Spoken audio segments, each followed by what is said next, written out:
Le chef de l'État Félix-Antoine Tshisekedi, en sa qualité de commandant suprême des forces armées de la République démocratique du Congo et de la police nationale congolaise, a présidé, mercredi 15 juin 2022 à Kinshasa, une réunion extraordinaire du Conseil supérieur de la défense élargie aux présidents de deux chambres du Parlement et aux responsables des services de sécurité. Au menu de cette réunion, la situation sécuritaire à l'est de la République démocratique du Congo, particulièrement dans le territoire de Rutshuru, Nord Kivu, marqué par l'occupation et le pillage de la cité frontalière de Bunagana par le Rwanda sous couvert des terroristes du M23. Dans son compte-rendu sur les antennes de la télévision nationale, le porte-parole du gouvernement et ministre de la Communication, a fait savoir que cet acte constitue une énième agression et une violation délibérée de violer l'intégrité territoriale de la RDC. Cette habitude belliqueuse du Rwanda précède une stratégie annoncée et programmée de troubler une nouvelle fois la paix et perturber la quiétude des paisibles et innocentes populations, a-t-il dit.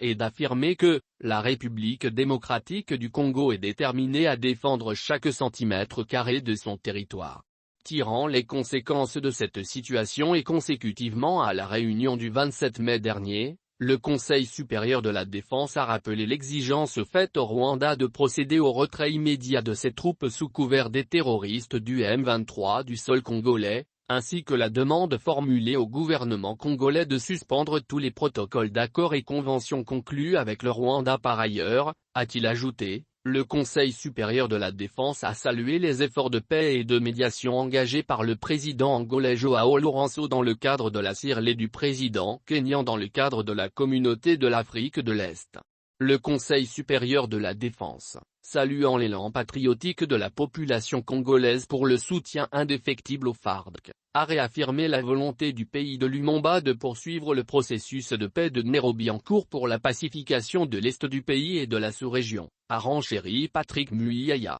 Enfin, le Conseil supérieur de la défense a demandé au gouvernement d'assurer la prise en charge immédiate de la population en détresse, victime des actes barbares qui ne resteront pas impunis. Et savant, d'encourager le gouvernement de mettre davantage les moyens nécessaires à la disposition des forces loyalistes pour assurer la défense et l'intégrité du territoire national, a-t-il conclu. Notons que cette réunion extraordinaire du Conseil supérieur de la défense intervient après l'occupation de la cité frontalière de Bunagana par les rebelles de M23 soutenus selon les autorités congolaises par le Rwanda en début de la semaine en cours. Des manifestations et des protestations sont, depuis lors, enregistrées au pays et à l'étranger.